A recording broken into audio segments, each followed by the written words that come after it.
आज हम लोग बेसिक ट्रिग्नोमेट्री का सेकेंड वाला लेक्चर, दूसरा लेक्चर आज उसका वीडियो बना रहे हैं। कुछ बच्चों को इंटरमीडिएट में ट्रिग्नोमेट्री बहुत ही टफ लगता है, लेकिन ट्रिग्नोमेट्री में बिल्कुल कुछ भी ऐसा नहीं है जिससे आपको उसको टफ माने। ट्रिग्नोमेट्री को अगर आपको आसान बनाना है तो जितने इसके फार्मूला हैं उसको बढ़िया से लर्न कर लें। एक बार अगर आपका ट्रिग्नोमेट्री में सारे फार्मूले पे अच्छी पकड़ बन जाती है, फार्मूले पे कमांड बढ़िया हो जाता है, तो फिर ट्रिग्नोमेट्री में कोई मुश्किल आपको नहीं आने वाली। और हमारे जितने ट्रिग्नोमेट्री के वीडियो बना रहे हैं, अगर आप उसको देख लेंगे तो हम निश्चित रूप से कह सकते हैं कि ट्रिग्नोमेट्री के जो आपको प्रॉब्लम आएंगे बहुत हद तक कम हो सकते हैं या बिल्कुल समाप्त हो सकते हैं। तो आज हम लोग पढ़ेंगे कुछ विशिष्ट कोणों के मान, विशिष्ट कोणों के त्रिकोणमितीय अनुपात, trigonometric ratio of specific angle, जो आप लोग 10th क्लास में पढ़ चुके होंगे। साइन थीटा 0 डिग्री के लिए इसका वैल्यू कितना होता है? 0। 30 डिग्री के लिए 1/2, 45 डिग्री के लिए 1/√2, 60 डिग्री के लिए √3/2 और 90 डिग्री के लिए 1। अब ये मान कैसे आते हैं इसको हम लोग अभी निकालेंगे। इसको सभी मान को हम लोग डिराइव करके फार्मूले इसको निकाल करके प्राप्त करेंगे। लेकिन अभी आप एक लिस्ट देख लीजिए और इसको फिर अभी इसके बाद हम लोग डिराइव करेंगे। तो ये आप cos थीटा के लिए cos 0 डिग्री का वैल्यू, इसको रिवर्स कर दीजिए। 1 30 डिग्री के लिए √3/2, 45 डिग्री 1/√2, cos 60 डिग्री 1/2 और cos 90 डिग्री का वैल्यू 0। tan थीटा का वैल्यू निकालने के लिए डिवाइड कर दीजिए। sin theta upon cos theta tan theta होता है, तो 0/1 0, यहाँ 2 से 2 कैंसिल हो जाएगा 1/√3, यहाँ कैंसिल होके 1, यहाँ भी 2 से 2 कैंसिल हो जाएगा √3 और 1 में 0 से डिवाइड करेंगे तो इनफाइनाइट यहाँ आएगा। तो इस तरह से तीन ट्रिग्नोमेट्रिक रेशियो, बाकी 3 तो इसके रिवर्स है, तो बाकी 3 तो आप तुरंत निकाल लेंगे। अगर ये 0 है तो 1/0, दैट इज इनफाइनाइट। ये 1/√3 है तो √3, 1 है तो 1, √3 है तो 1/√3 और इनफाइनाइट है तो 0 होगा।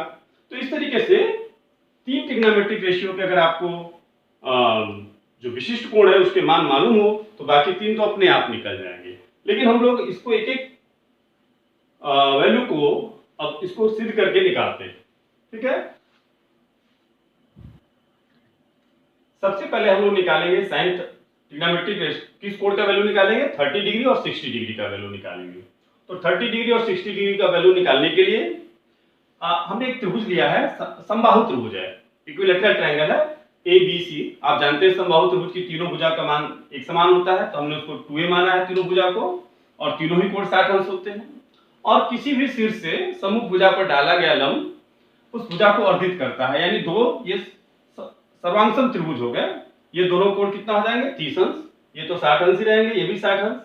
तो इस हमने भुजा को 2a लिया है। अब इस समकोण त्रिभुज को देखिए आप, समकोण त्रिभुज ADB में, चूंकि इसको हमने सम्मुख भुजा से डाला गया लंब, सम्मुख शीर्ष से भुजा पर डाला गया लंब भुजा को अर्धित करता है, तो ये a हो जाएगा और ये भी कितना हो जाएगा? a, क्योंकि टोटल कितना है? 2a। हमने भुजा कितना लिया? 2a, उसको अर्धित कर देने से a हो जाएगा। अब इस भुजा को हम लोग पाइथागोरस प्रमेय से निकाल लेते हैं। तो क्या होता है पाइथागोरस का प्रमेय? कर्ण का स्क्वायर त्रिभुज ADB में, कर्ण का स्क्वायर, ये कर्ण हो गया हाइपोटेनियस, आधार का square BD square, base square, और लंब का square AD square, perpendicular square. अब हमको कर्ण का वैल्यू मालूम है, कितना है? 2a, तो 2a का स्क्वायर कितना हो जाएगा? 4a square. BD का वैल्यू भी पता है, कितना है? a, तो उसका स्क्वायर a स्क्वायर। AD का वैल्यू नहीं पता, इसको माइनस कर दीजिए। 4a square minus a square कितना हो जाएगा? 3a स्क्वायर हो जाएगा। तो AD स्क्वायर इक्वल टू क्या हो गया? 3a square. तो AD इक्वल टू कितना हो जाएगा? √3a। माइनस नहीं ले रहे हैं क्योंकि साइड की लंबाई ऋणात्मक नहीं लेने हैं, तो AD इक्वल टू हो गया √3a। अब हम लोग किसी भी कोण का मान आसानी से निकाल सकते हैं। अब आप देखिए, इस कोण के लिए 30 डिग्री के लिए ये क्या हो जाएगा? लंब हो जाएगा, और ये क्या हो जाएगा? आधार, और ये तो कर्ण है। तो साइन 30 डिग्री का वैल्यू त्रिभुज एडीबी में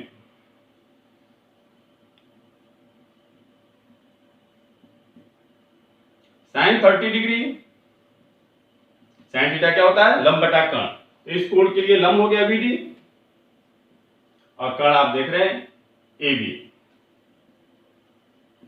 बीडी का वैल्यू कितना है ए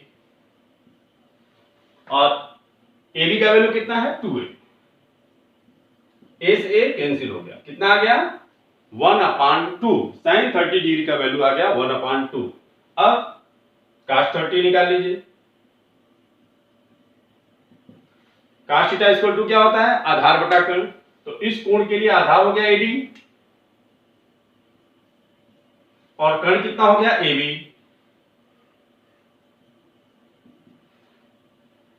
आधार का वैल्यू कितना हो गया, एडी का वैल्यू अभी अभी हम लोग निकाले हैं √3a और कर्ण 2a। ए से ए कैंसिल हो गया, कितना आया √3/2। तो cos 30 का वैल्यू आया √3/2। अब tan 30 इसी ट्रायंगल में, तो ये tan थीटा क्या होता है, लंब बटा आधार। लंब कितना हो गया BD, आधार कितना है AD। BD का वैल्यू A और AD का वैल्यू √3a। A से A कैंसिल हो गया, कितना आ गया 1/√3। तो इस तरीके से sin 30, cos 30, tan 30 तीनों का वैल्यू निकल गया। अब तीनों इसके जो इनवर्स है, व्युत्क्रम है उनका, जैसे sin का cosec होता है तो cosec 30 का क्या हो जाएगा 2/1, sec 30 का क्या हो जाएगा 2/√3 और cot 30 का क्या हो जाएगा √3/1, तो वो तो निकल जाएगा। अब हम लोग इसी ट्रायंगल से 60 डिग्री के भी वैल्यू निकालेंगे। तो देखिए अब इस ट्रायंगल में, उसी समकोण त्रिभुज में फिर से ADB में अब ये एंगल लेंगे तो sin 60 डिग्री। अब इस कोण के लिए क्या हो जाएगा, ये लंब हो जाएगा और ये कर्ण हो जाएगा और ये आधार हो जाएगा, तो लंब बटा कर्ण। लंब कितना हो गया AD, कर्ण कितना है AB। अब AD का वैल्यू आपने निकाला है √3a,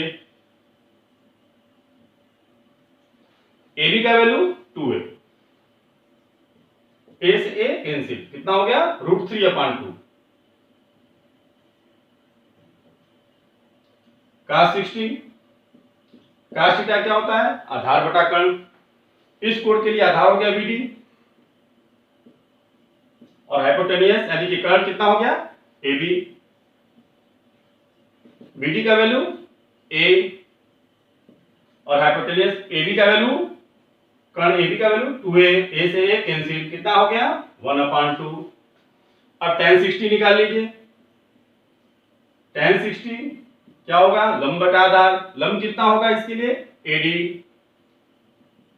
आधार क्या होगा BD। AD का वैल्यू √3a, BD का A से A कैंसिल, कितना आ गया √3। तो इस तरह से हम लोग 30 डिग्री और 60 डिग्री के लिए त्रिकोणमितीय यानी विशिष्ट कोण यानी 30 डिग्री और 60 डिग्री के लिए जो त्रिकोणमितीय अनुपात है इनके मान निकाल लिए। अब हम लोग 45 डिग्री के लिए निकालेंगे, फिर 0 डिग्री और 90 डिग्री के लिए भी निकालेंगे। अब इसको आप लोग ध्यान से देख लीजिए और अब हम लोग 45 डिग्री के लिए निकालेंगे। 45 डिग्री के लिए मान निकालने के लिए हमने क्या लिया है, समद्विबाहु समकोण त्रिभुज लिया है। कैसा त्रिभुज, आइसोसेलेस राइट ट्रायंगल, जिसमें दो भुजाएं एक समान है और ये कोण कितना है 90 डिग्री, तो ये दोनों कोण कितने हो जाएंगे 45 degree.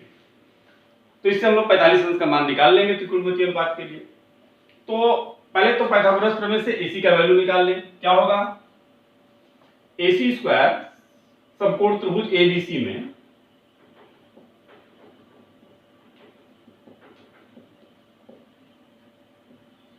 AC square equal to AB square plus BC square.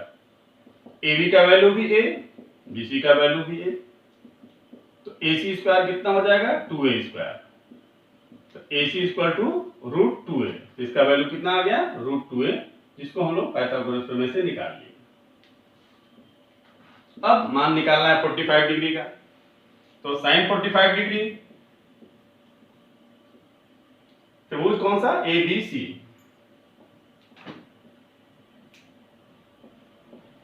अब इस कोण के लिए ये लंब होगा और ये कर्ण होगा और ये आधार होगा, तो परपेंडिकुलर हो गया ए बी और कर्ण हाइपोटेनियस ए सी, और ए बी का वैल्यू ए सी का वैल्यू √2a, ए से ए कैंसिल हो गया, कितना आ गया 1/√2। इस तरह से साइन 45 का वैल्यू हम लोग निकालते हैं। cos 45 के लिए आधार बटा कर्ण, आधार कितना हो गया BC, कर्ण कितना हो गया AC, BC का वैल्यू A, AC का वैल्यू √2a, A से A कैंसिल, इसका भी वैल्यू कितना आ गया 1/√2। tan 45, हालांकि sin 45 और cos 45 निकल गया तो डिवाइड भी कर देंगे तो tan 45 निकल जाएगा, लेकिन tan 45 उस ट्रायंगल से कितना होगा लंब बटा आधार, तो लंब कितना होता है AB, कितना है AB, आधार क्या है BC, AB का वैल्यू कितना है A और इसका भी BC का भी A, तो A से कैंसिल हो गया 1। इस तरह से sin 45, cos 45, tan 45 का वैल्यू हम लोग निकाल लिए। अब cosec 45 √2/1, sec 45 √2/1, cot 45 तो 1 ही रहेगा क्योंकि उनके इनवर्स होते हैं। अब हम लोग 90 डिग्री या पहले 0 डिग्री निकालेंगे फिर 90 डिग्री। अब हम लोग 0 डिग्री के लिए त्रिकोणमितीय अनुपात के मान निकालेंगे। तो ये एक समकोण त्रिभुज है ABC, इसमें इस एंगल का वैल्यू कितना है थीटा। अब जैसे जैसे थीटा का मान कम करते जाएंगे, आप इस त्रिभुज को देखिए ध्यान से, ये आधार है, ये लंब है और ये कर्ण है। अगर हम थीटा का वैल्यू छोटा कर देंगे तो क्या होगा, ये थीटा देखिए नीचे आ गया, ये क्या हो रहा है लंब BC का मान कम हो रहा है और AC का मान भी घट रहा है, आधार जस का तस है। और कम कर दीजिए, C यहां पे आ गया, BC और कम हो गया, थीटा को कम करते जा रहे हैं और कम कर दिए, BC और छोटा हो गया। और अगर एकदम थीटा 0 हो जाए, जब थीटा 0 होगा तो C कहां आ जाएगा, आते आते एकदम ठीक D पे आ जाएगा। तो जब थीटा 0 होगा तो उस समय क्या क्या हम लोग को चेंज देखने को मिलेगा, BC का वैल्यू घटते घटते कितना हो जाएगा 0, और AC का वैल्यू भी घटते घटते किसके बराबर हो जाएगा, एकदम ठीक जब C B पे आ जाएगा तो उस स्थिति में AC क्या हो जाएगा AB, AC और AB इक्वल हो जाएंगे। तो इसी फैक्ट का उपयोग करके हम लोग 0 डिग्री का वैल्यू निकालेंगे। साइन थीटा क्या होता है, लंब बटा कर्ण, यानी कि BC बटा में AC। लेकिन जब साइन 0 हो जाएगा, थीटा का वैल्यू 0 होगा, तो BC का वैल्यू कितना हो गया 0 और AC का वैल्यू कितना हो गया AB, इसका वैल्यू कितना आ गया 0। तो साइन 0 का वैल्यू कितना हो गया 0। cos थीटा क्या होता है, आधार बटा कर्ण, आधार क्या है AB, कर्ण क्या है AC। तो 0 का वैल्यू, cos 0 का वैल्यू कितना होगा, 0 के केस में क्या हो जा रहा है AB AC हो जा रहा है, तो AC/AC कैंसिल होके क्या हो जाएगा 1। तो cos 0 का वैल्यू कितना होगा 1, क्योंकि AB के जगह पे हमने क्या लिख दिया AC। tan थीटा क्या होता है, लंब बटा आधार, लंब क्या है BC, आधार क्या है AB। जब थीटा का वैल्यू 0 हो जाएगा तो उस केस में BC का वैल्यू कितना हो गया 0, AB का वैल्यू AC भी लिख सकते हैं और इसको AC भी लिख सकते हैं, AB ही रहने दीजिए, कोई दिक्कत नहीं। इसका वैल्यू कितना आ गया 0। तो इस तरह से साइन 0 का वैल्यू 0, cos 0 का वैल्यू 1, tan 0 का वैल्यू 0, और इसका जब इनवर्स लेंगे cosec 0 तो वो क्या हो जाएगा 1/0, क्योंकि 1/sin 0 होगा, और ये अनडिफाइंड है, अपरिभाषित है, इनफाइनाइट।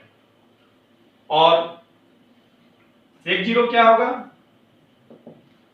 cos 0 का इनवर्स 1 का इनवर्स 1 ही होता है, और cot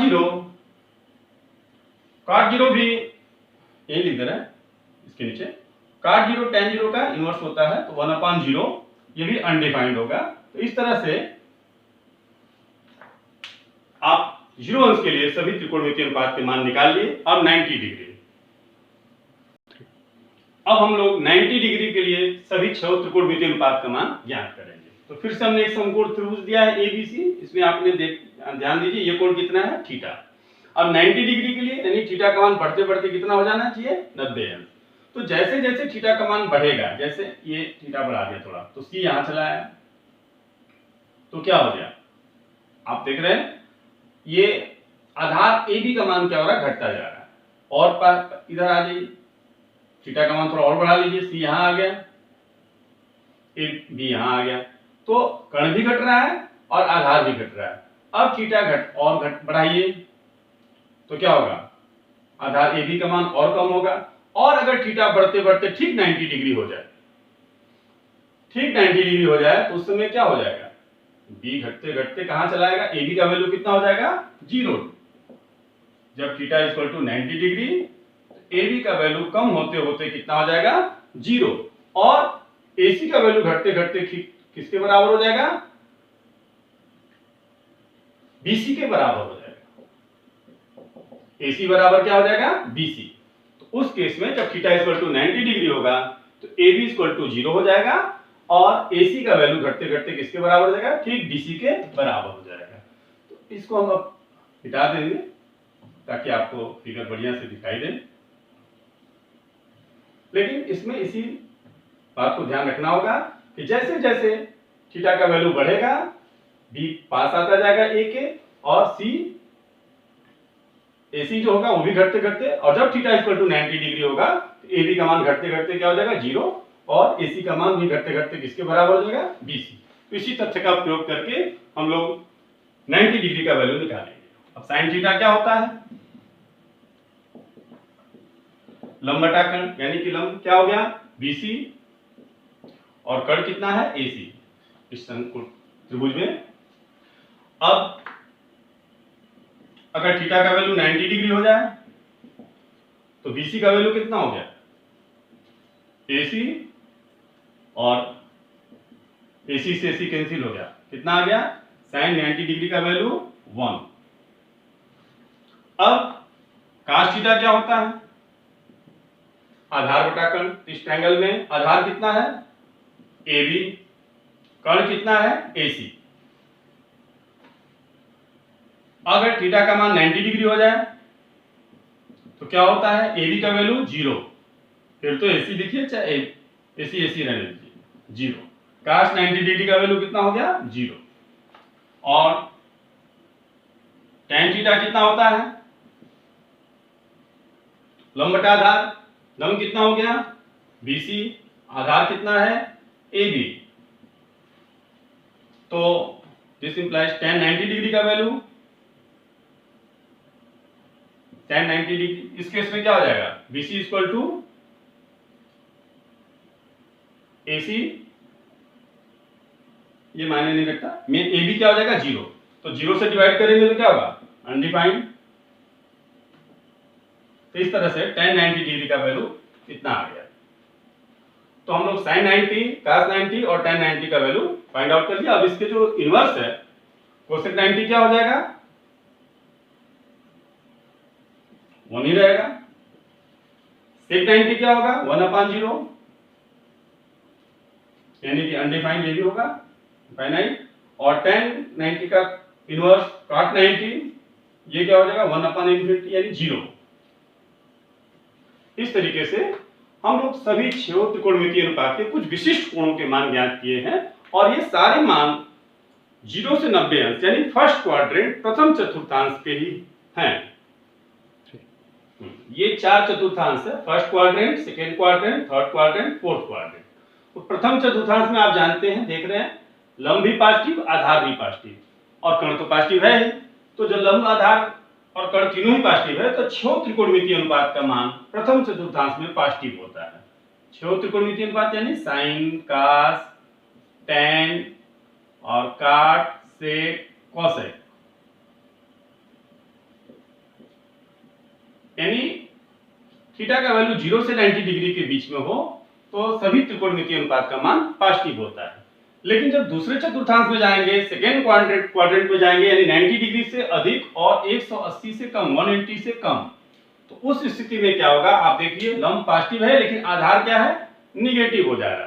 तो आधार निगेटिव हो जाने के कारण आपको सारे सूत्र जानते हैं, आधार निगेटिव होने के कारण ये भी निगेटिव हो जाएगा, ये भी निगेटिव हो जाएगा, ये भी निगेटिव हो जाएगा और ये भी, ये चार ऋणात्मक हो जाएंगे और ये साइन और कॉसेक जिसमें कि आधार नहीं है, ये दोनों पॉजिटिव रहेंगे। तो सेकेंड क्वाड्रेंट में साइन थीटा और कॉसेक थीटा का मान पॉजिटिव होता है, यानी थीटा का मान 90 से 180 अंश के बीच में हो तो इन दोनों का मान पॉजिटिव होगा। रेस्ट चार जो त्रिकोणमितीय अनुपात है इन सब का मान ऋणात्मक होता है। तो हम बाकी चार नहीं लिख रहे, दो पॉजिटिव है उसको हमने लिख दिया। अगर आप तीसरे क्वाड्रेंट में, तीसरे चतुर्थांश में जाएंगे तो क्या होगा, देखिए लंब भी निगेटिव, आधार भी निगेटिव, तो इसमें क्या होगा, लंब निगेटिव हो गया तो साइन निगेटिव हो गया, आधार निगेटिव होने के कारण कास भी निगेटिव हो गया। लेकिन tan थीटा का मान ये भी निगेटिव ये भी निगेटिव, तो दोनों निगेटिव कैंसिल हो जाएंगे, तो tan थीटा का मान क्या होगा, पॉजिटिव होगा और cot थीटा का मान भी क्या होगा, पॉजिटिव होगा थर्ड क्वाड्रेंट में। लेकिन ये दोनों भी, आधार निगेटिव और यहाँ लंब निगेटिव, ये दोनों भी निगेटिव हो गए। यानी तीसरे चतुर्थांश में थीटा का मान 180 से 270 अंश के बीच में हो तो tan थीटा और cot थीटा के मान पॉजिटिव होते हैं, बाकी चार त्रिकोणमितीय अनुपात के मान ऋणात्मक होते हैं। और चौथे चतुर्थांश में देखिए लंब क्या है, निगेटिव हो गया, आधार क्या हो गया, पॉजिटिव हो गया। तो आधार पॉजिटिव होने के कारण कर्ण तो सब में पॉजिटिव होता है, आधार पॉजिटिव होने के कारण कास का मान पॉजिटिव होगा और सेक थीटा का मान पॉजिटिव होगा, ये दोनों पॉजिटिव होंगे और बाकी चारों त्रिकोणमितीय अनुपात का मान ऋणात्मक होगा, क्योंकि लंब निगेटिव होने के कारण ये भी निगेटिव, ये भी निगेटिव, ये भी निगेटिव हो गया और ये भी निगेटिव हो गया। तो बाकी चार त्रिकोणमितीय अनुपात का मान ऋणात्मक होगा। यानी थीटा का मान 270 से 360 के बीच में हो, चौथे चतुर्थांश में हो तो कास थीटा और सेक थीटा का मान पॉजिटिव होता है और बाकी चारों त्रिकोणमितीय अनुपात का मान ऋणात्मक होता है। लेकिन पहले चतुर्थांश में यानी थीटा का मान 0 से 90 अंश के बीच में हो, जिसको अभी हम लोग ने इसका मान ज्ञात किया है, सभी त्रिकोणमितीय अनुपात का मान पॉजिटिव होता है। तो अगले वीडियो में हम लोग 90 अंश से अधिक कोणों के मान को ज्ञात करेंगे। तब तक आप इनका प्रैक्टिस करते रहें। बायोलॉजी के बच्चों के लिए भी इनका ट्रिग्नोमेट्री का बेसिक नॉलेज होना बहुत जरूरी है। फिजिक्स में ट्रिग्नोमेट्री का बहुत उपयोग है, ऐसा नहीं कि बिल्कुल उपयोग नहीं, कई चैप्टर में ट्रिग्नोमेट्री की जानकारी होने की बहुत जरूरत होती है। तो बायोलॉजी के भी बच्चों को ट्रिग्नोमेट्री के जो भी वीडियो हैं उनको ध्यान से देखिए और अगले वीडियो में हम लोग आगे के कोणों को डिस्कस करेंगे। Thank you.